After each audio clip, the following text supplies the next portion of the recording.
WADR, promoting dialogue. It's 6 p.m. in Dakar. Good evening and many thanks for staying tuned to West Africa Democracy Radio, broadcasting on 94.9 FM and worldwide on WADR.org.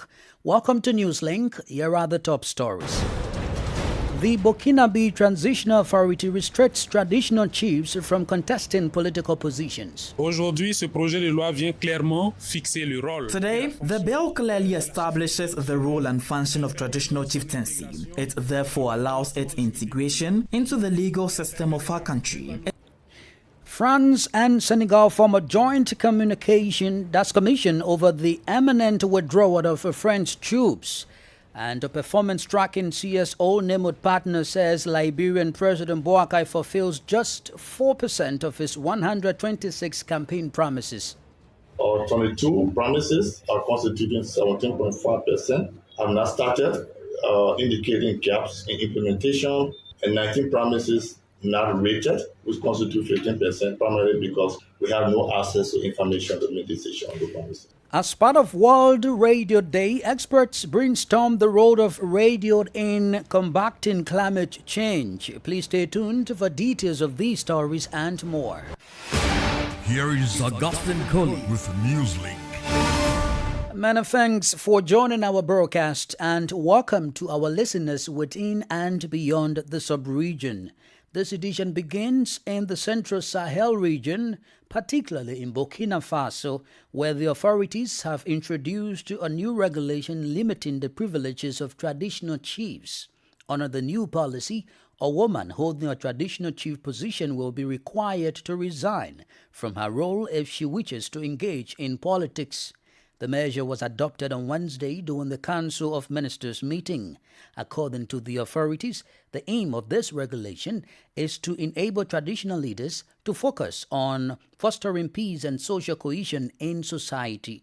Burkina Faso's minister in charge of territorial administration, Emel Zebo, spoke about this measure at the end of the Council of Ministers meeting. Aujourd'hui, ce projet de loi vient clairement fixer le rôle. Today, the bill clearly establishes the role and function of traditional chieftaincy. It therefore allows its integration into the legal system of our country. It allows it to be revalued, and it allows traditional chieftaincy to participate in restructuring, but also in the consolidation of peace in Burkina Faso. But no remuneration will be paid to a chief because he exercises his function. The test also makes it possible to ensure that the customary chief who wants to practice politics cannot do so while remaining chief. There is the possibility for him to resign in order to be able to engage in politics. It is a test which before allows the customary chief to be placed back at the center of what we wanted in Burkina Faso. This is to say, chiefs who bring people together and consolidate peace.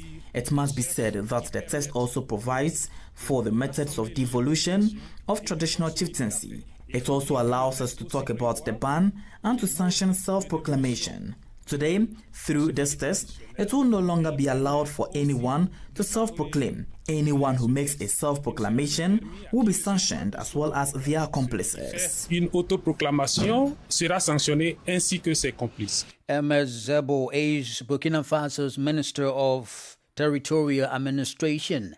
In Mali, the ongoing strike by teachers and researchers is impeding normal academic activities in the country.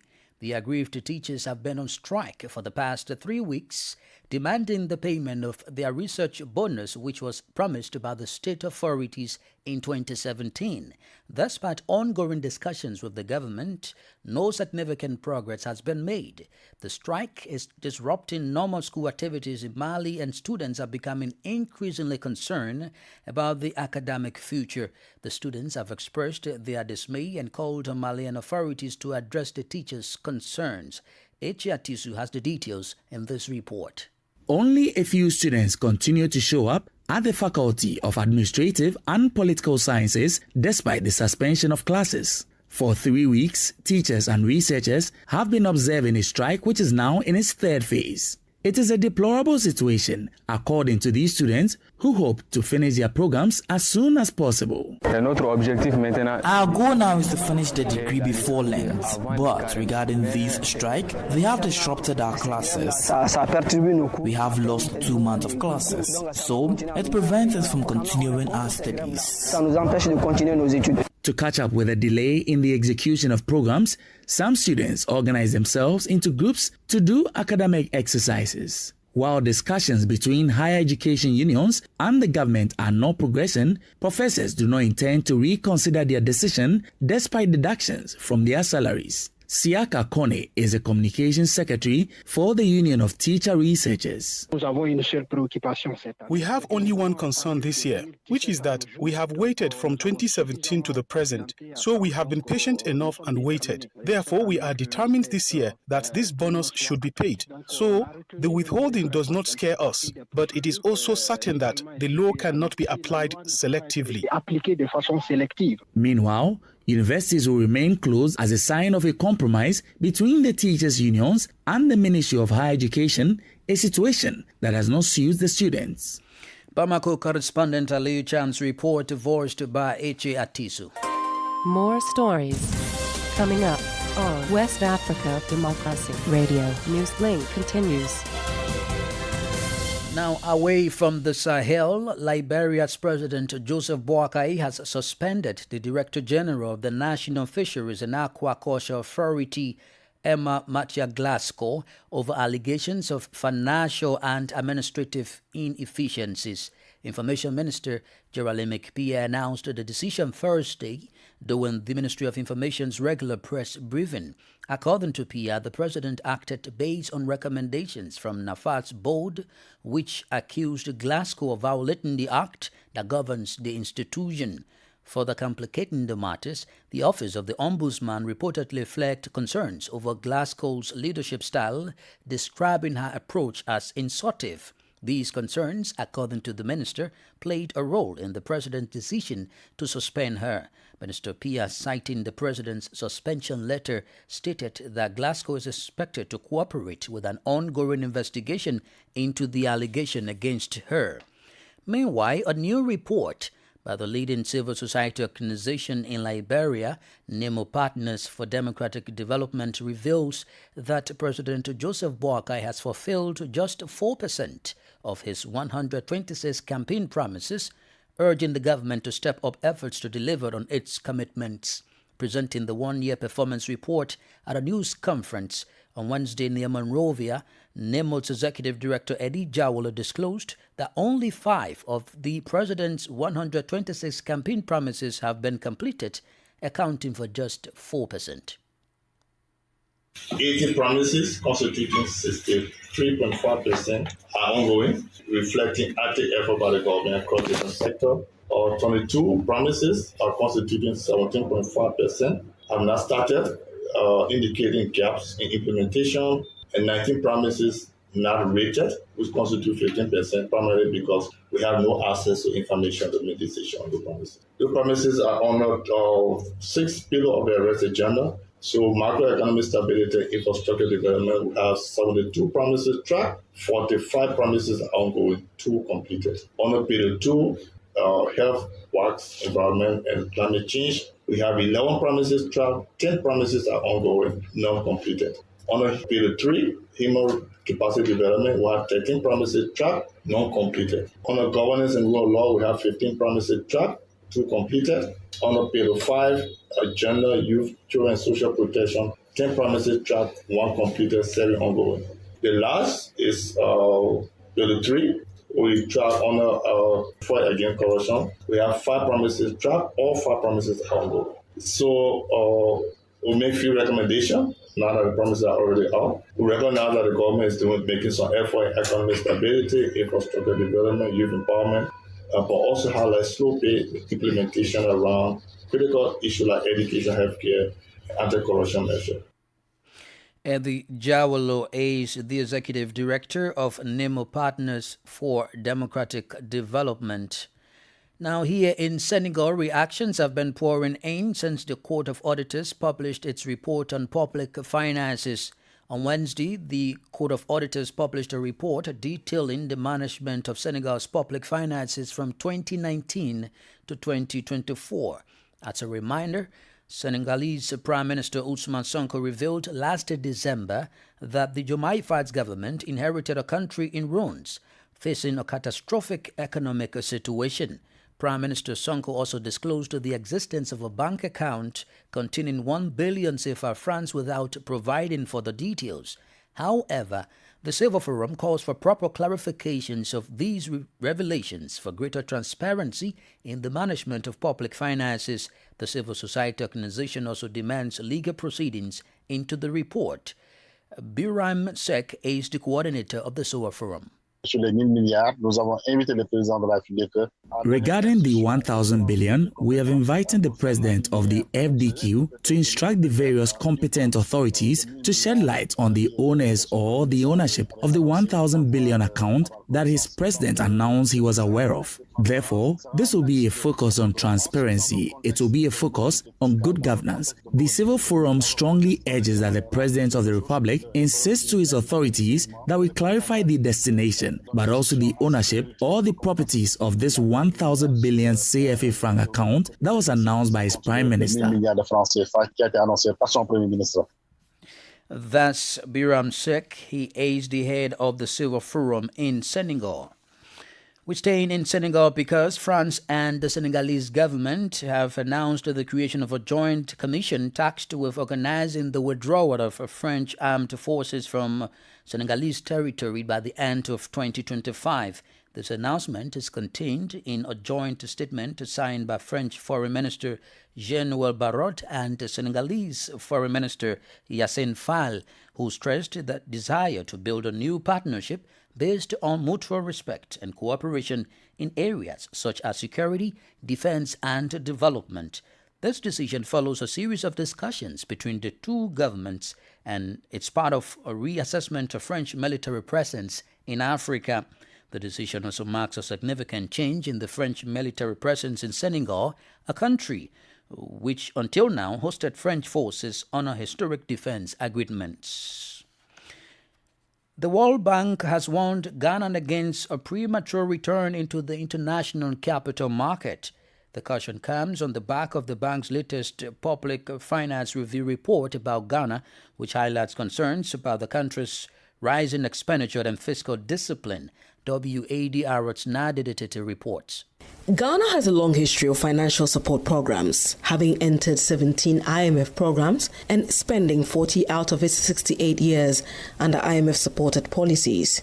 The country is currently under a $3 billion IMF extended credit facility to, among others, help the country manage its unsustainable debts. Speaking at the launch of the Ghana Public Finance Review Report, World Bank Country Director for Ghana, Liberia and Sierra Leone, Robert Eliesi O'Brien, warned that a hasty return to the international capital market could send negative signals to investors and reverse the progress made under Ghana's debt restructuring efforts, leading to unsustainable borrowing costs. As a point of history, Ghana has requested a record of 17 IMF programs, and as a result, the country has been in IMF programs for 40 out of its 68 years of history. So I think this does drive home the point about not returning to business as usual, but moving on.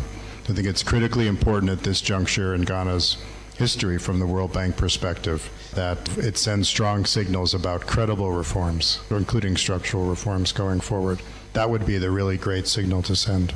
Mr. Talesi O'Brien stressed the need for fiscal discipline and responsible borrowing, warning that a failure to reduce the debt-to-GDP ratio to 55% by 2028 could weaken policy credibility and economic stability. Hence, it's important to initiate a reset, as His Excellency President Mahama has said, to maintain momentum and stay the course with the ongoing reforms while deepening efforts in specific areas. One of those areas is strengthening fiscal discipline to ensure that effective expenditure management and control. Government expenditure grew faster than GDP between 2010 to 2022, and about 70% of this growth was dedicated to public wages, interest payments, and earmarked statutory funds. Another key priority is boosting domestic revenue collection to enlarge fiscal space. Since 2022, Ghana has been locked out of the financial capital market due to mounting debt, sluggish economic growth, and a weak balance of payments. The World Bank emphasizes the need for the government to stay committed to reforms, ensuring long-term economic resilience before considering a return to external borrowing. For WADR, Nadidi Tete, Accra.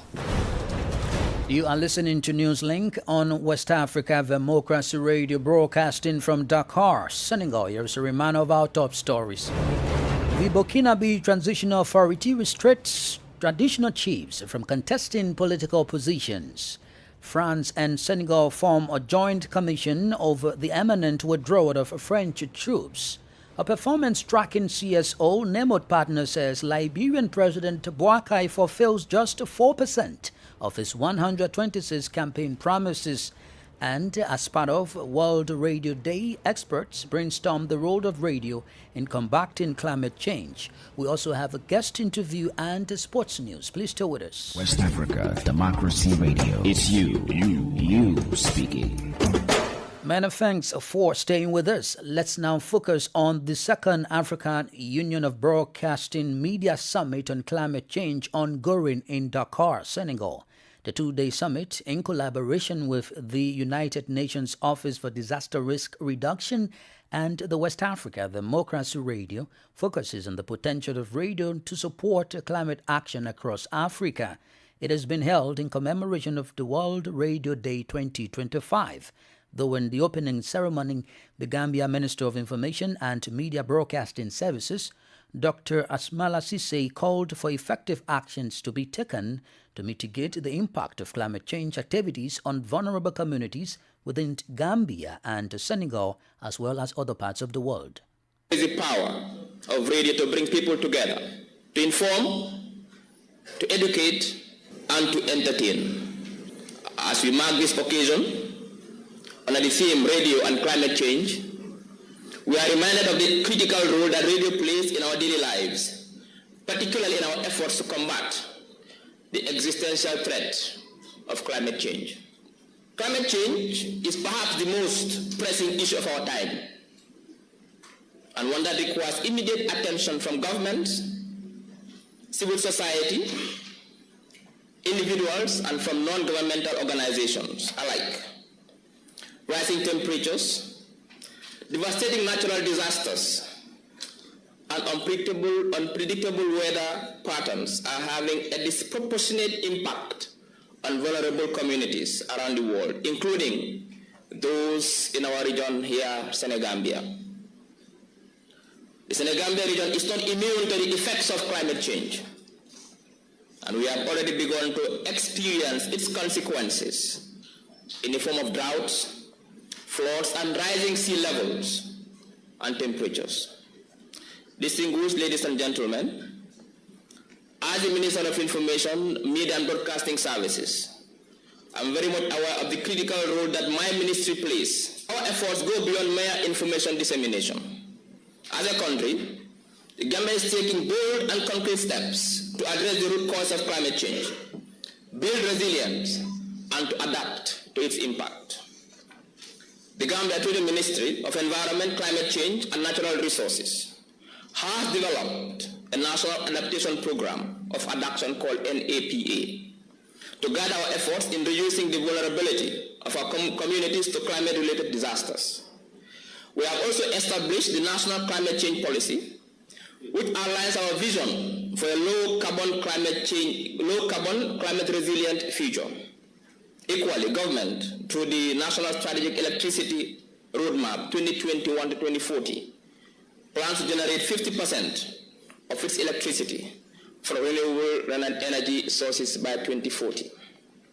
However, as significant as our national efforts may be, the Gambia recognizes that the fight against climate change requires collective action from governments, international organizations, civil society, and the private sector to reduce greenhouse gas emissions, transition to renewable energy sources, and to protect and preserve our natural resources. Gambia's Minister of Information and Media Broadcasting Services, Dr. Atsmala Sise, speaking there. Politics, analysis on major news, social matters, and all. This is A Guest. Well, World Radio Day, observed annually on February 13 to recognize the important role media plays in raising awareness and promoting social progress, established in 2011 by UNESCO member states and adopted by the UN General Assembly in 2012. World Radio Day serves as an opportunity to celebrate radio as a powerful medium for fostering international cooperation between broadcasters. And currently in Dakar, the African Union of Broadcasting, AUB, in collaboration with the UN Office for Disaster Risk Reduction and WADR, is hosting the second AUB Media Summit under the theme, Reaching the Last Mile, Radio for Climate Action. Our guest is Onengiyi Fineface, the head of AUB English Desk. First of all, we'll start off the event by looking at the role of radio in climate action, which is basically the focus of the World Radio Day. So we'll start off from there. We have experts that will talk to the issue. Experts from the scientific community, from media organizations, from United Nations systems, people that will tell us, in addition to what we think we know, how much more we can achieve in terms of giving out climate information using radio, which is very instrumental and very helpful as far as that is concerned. We also look at how we can bridge information gap using radio to address climate change and health impact. I'll give you an instance. If there's a flood today in your locality here in Dakar, the impact will not be so much environmental as it will be health, because the immediate result of that flooding is that you have vectors and insects and all manner of things crawling around, giving people sicknesses and so on and so forth. There's also issue of transfer of these diseases and then transfer of the burden of care to health centers. If your station is able to inform people ahead of time that this is going to happen, those that need to relocate. Those that need to move to higher grounds do. Those that need to take one precaution or the other do so. What will happen is that people will be saved from that medical challenge. They get to know that with this incident, if we do this, we avoid this, and then reduce the burden on health centers. So we're looking at the nexus between climate change and health impact, and how radio can come in to ensure that when climate incidents, climate crisis happen, people do not fall sick, because these are things that happen. There are also economic aspects to this, but we are looking at the health because we understand that health is wealth, health is life, so people need to know what to do when these things happen. But we are not just about experts coming to talk to locals, to people. We also want to hear from the locals. So this program has a provision to empower local voices, allow people who live the experience to come share their lived experience with others, to know what they are doing that might be right or wrong, where they need to continue, where they need to make adjustments. Talk about all manner of people. You didn't mention the place of women in this, and I wanted to speak more on that, because at the end of the day, women are usually more at the receiving end of the climate shocks, because they are the farmers, and they are also the mothers who go to polluted streams or rivers to get water. They are the ones who suffer most when their kids fall sick.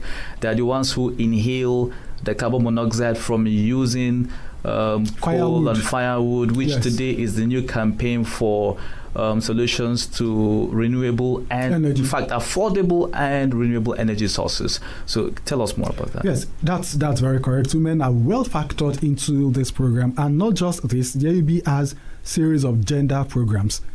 So women are factored as one of the stakeholder groups for this event. Okay, we do understand the place of clean cook stoves, where we know that this exposure to carbon monoxide affects a lot of women, a lot of deaths, from the... In fact, in Nigeria, I did a story. I'm a journalist myself, so I did a story on how that affects people.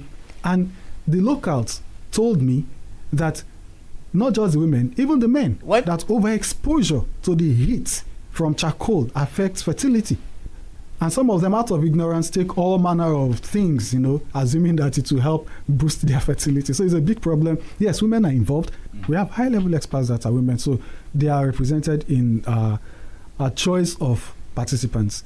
Now, how is AUB going to work with all stakeholders or guests, or be the participants and partners in this summit, to make sure that progress is measured in terms of implementation of some of the strategies that will be discussed, especially impacting journalists for better journalism, in ensuring better coverage and dissemination of quality and relevant climate information, like you said, on disaster risk and preparedness? Okay, now the Media Saving Lives initiative, which birthed this summit, it's not just about summits.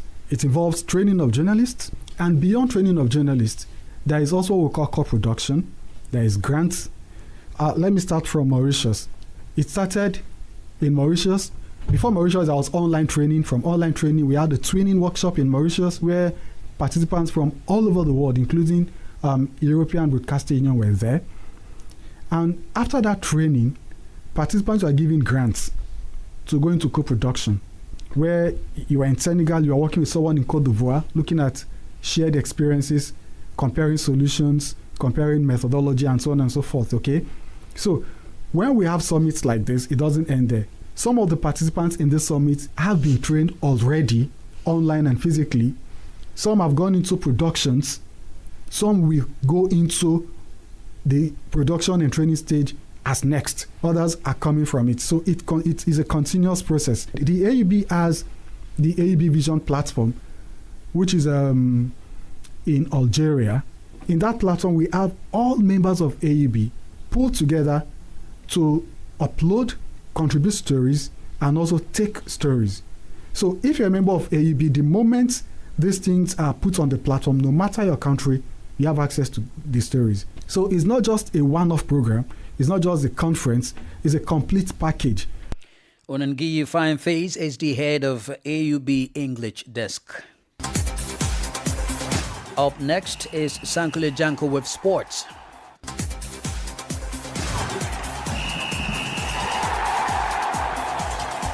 Hello all there, a warm welcome and thank you for joining us. The final draw for the CAF Under-20 Africa Cup of Nations AFCON Côte d'Ivoire 2025 will take place today, Thursday, 13 February in Cairo, Egypt. Former Mali international Adama Koulibaly and ex-Senegal star Suleiman Kamara will act as draw assistants, according to CAF. The tournament will see 13 teams compete from 26 April to 18 May 2025, with the top 4 nations to qualify for the 2025 FIFA Under-20 World Cup that will be staged in Chile from 27 September to 19 October 2025, CAF official website reports. The teams will be divided into 3 groups, A, B, and C, with Group A containing 5 teams and Groups B and C, 4 sides each. Côte d'Ivoire, as the host country, is automatically pre-signed to position A1 in Group A. CAF for the state's remainder of the seeds for each group have been determined via the final placings in the CAF Under-20 AFCON Egypt 2023. Holders Senegal take up position C1 and Nigeria, who finished third 2 years ago, take up position B1. The top 2 teams in each group qualify for the quarterfinals, along with the 2 best third-place sides before the competition continues in the knockout format. And that's it for sports. It's back to you. We've come to the end of this edition of Newslink on West Africa Democracy Radio, broadcasting from Dakar, Senegal. Thank you for listening. And thanks to Maudou Diouf and Umu Danyogo for the technical support. Do interact with us via our social media platforms, X, Instagram at WADR News, and on Facebook, WADR English Service. I am Augustine Cully. Good evening. And many thanks to you for listening to Newslink via Hot 104.3 FM.